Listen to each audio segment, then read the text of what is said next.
It's not about the number of things you do as much as it is about the quality of perhaps a few things you do very well. And the interactions that you have with the people that you've enrolled, whether that be an associate, an employee, an advisor, whatever your organizational makeup looks like.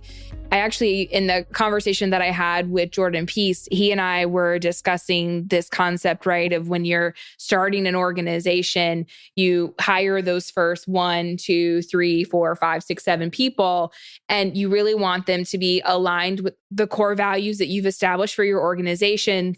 And then you really just need to duplicate those individuals. If they are, right, again, aligned, as we've discussed in the past and tying this back to EOS as well, but right people, right seat, you really want to make sure that they're a good fit for your organization. And then there will almost be like copies of those individuals if you are starting out. So it's important that you are intentional from the very beginning, and the fact that being very present in those interactions with those first few individuals that you're enrolling into your dialogue is extremely important. Yeah. And again, that intentionality as a leader early in the journey is deciding what you do value as an organization. Yeah. And that as a leader is, your imperative responsibility, opportunity, whatever word you want to use to describe it, but it's your decision, because that is going to then ultimately inform, if you haven't been intentional and now you are, the first thing you've got to look at once you've made that decision of this is what we're going to stand for, this is what we value, or this is what our values are, is do the people you have on your team align with that? Do they reflect that? And again, that is early in my journey of trying to figure this out, even when I hadn't made a decision to be intentional. So we're going way back. Sometimes you know what your internal compass is and your internal value structure is. You've tried to impress that upon your business as a leader, but it becomes very clear who the people on your team are that are aligned with that and aren't. Right.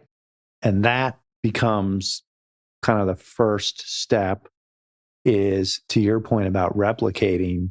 You do need to have people on your team that represent what you say is important and what you value. And that's not always easy, because you could have a very talented individual on your team that contributes to the business that in fact is total counterculture to you. What you said is important. You could conversely have somebody that is very much aligned with the culture, but is, they struggle to get their job done or make a contribution in the business. And so it's not just as simple as saying, oh, their values align with the organization. They have to be somebody that also gets the job done. This isn't all about just a feel-good thing. This is about... Right. You are running a business. Yeah, getting results. Getting right. Results is obvious. I think when we talk about the employee care, listening to your employees is huge. And it's not just about this very, what would you call it, like really formal sit down at the desk and tell me what's on your mind. But, those ins and outs at the coffee pot and or whatever, the Keurig, whatever you have. What's going on? How are things going? And really listening to what's going on in your employee's life. I mean, that's the hardship. When I've talked to companies, it's not generally the day-to-day at work that is the weighted on their shoulder moments. It's the things that are going on at home that are really taking so much of their attention and energy. And so just seeing how you can be a carer of your team and what are the things that could benefit them, because it's not a one size fit all, obviously, and different levels and sizes of companies are going to have different needs, but it's just finding out how to best care and encourage and support your employees. And I think that anybody who really has a company and has people work for them really wants and desires to care for their team, or I would hope that they would. Those are the things, just finding ways to be, and I speak in terms of blessing. So be a way to bless the people that you are in leadership over. And I think that's kind of an important step for any leader. But be the key things you would say for someone who's starting to intentionally focus on their culture? Should they focus on?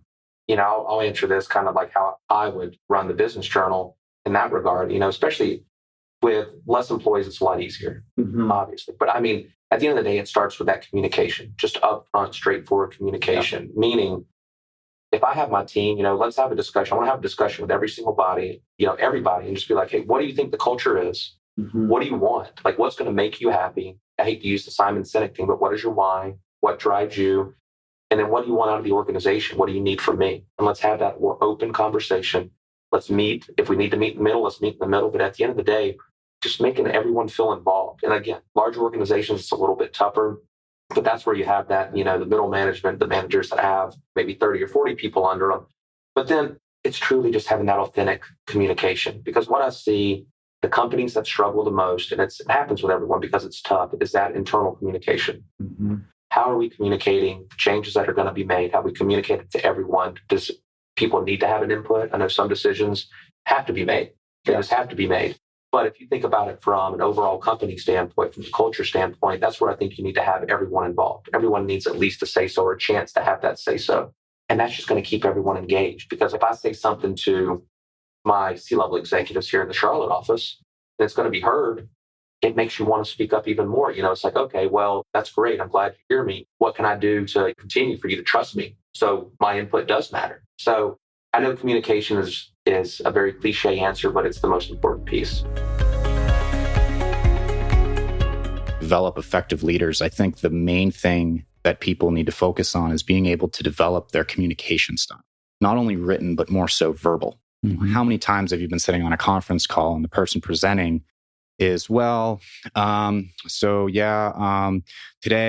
we have, it's distracting. And the message that they're trying to get across gets lost. And a lot of the times the people don't even realize that they're doing it. But one of the most rewarding things for me is to see individuals who struggle with speaking that have that opportunity to step out of their comfort zone and notice that, hey, I think that I can be a more effective leader by being able to communicate my message and my why to the individuals that report to me. So I want to step out and I want to learn how to make myself a better speaker. And through that, I believe that not only are you able to influence people better, but you're also able to get your message across to those that really need to hear it. Well, we've took the idea one step further. And that step further, which again may or may not be appropriate for some businesses, to talk to their clients, their customers. And for us, our clients are our advisors. So let's talk a little bit, Amanda, about how this same concept can be taken to a client-customer relationship. Absolutely. So when you start to engage from a client relationship standpoint, when it comes down to your culture, it's really about what value they see in your organization. So how are they taking the tools and resources that are provided to them and then making those accessible for the growth of whether it's their practice or just their professional development, whatever that might look like. And so in the construct of taking it to your clients, we had an opportunity to really dig a little bit deeper, again, about the value that they felt the organization brought to them, what they are most excited and engaged about in having a business partner, i.e. the firm in this situation. And then we were able to have really great dialogue about how we effectively communicate and engage with them. And it was some of the most fruitful discussion I think I've had in a long time in a very structured way. There is this accessibility component that you definitely need to make sure is there. And when you talk about having culture conversations or dialogues with your clients, you are going to hear, again, as we kind of shared, you're going to hear what is going well, what is not going so well, and then ultimately how you can move your organization forward and support them. So I think one of the really cool things that came from how we transitioned those questions to a more client-facing opportunity was that engagement component, what they most look forward to in a business partner. What do you see and define as a healthy organization or company or culture? Well, I define it first by looking at the leadership team. It all stems from there. A healthy culture and company and workspace is going to have a healthy leadership team that's willing to be open, honest, vulnerable with each other. They have a high level of trust. They're willing to say what needs to be said, even if it's uncomfortable in the short term. And they have spirited discussions, debate about key issues. And then at the end of the day, they're willing to commit to something and then be accountable for whatever that decision is. That's the basis of a really healthy organization. It's also what I see is great leaders and managers throughout the organization. So those that do have direct reports, they really support them with great leadership and great management. And they just create a culture of accountability and they lead by example. When you think about like the future of benefits and really where you're going and where you see, you could potentially take Fringe, is there anything that comes to mind? Yeah.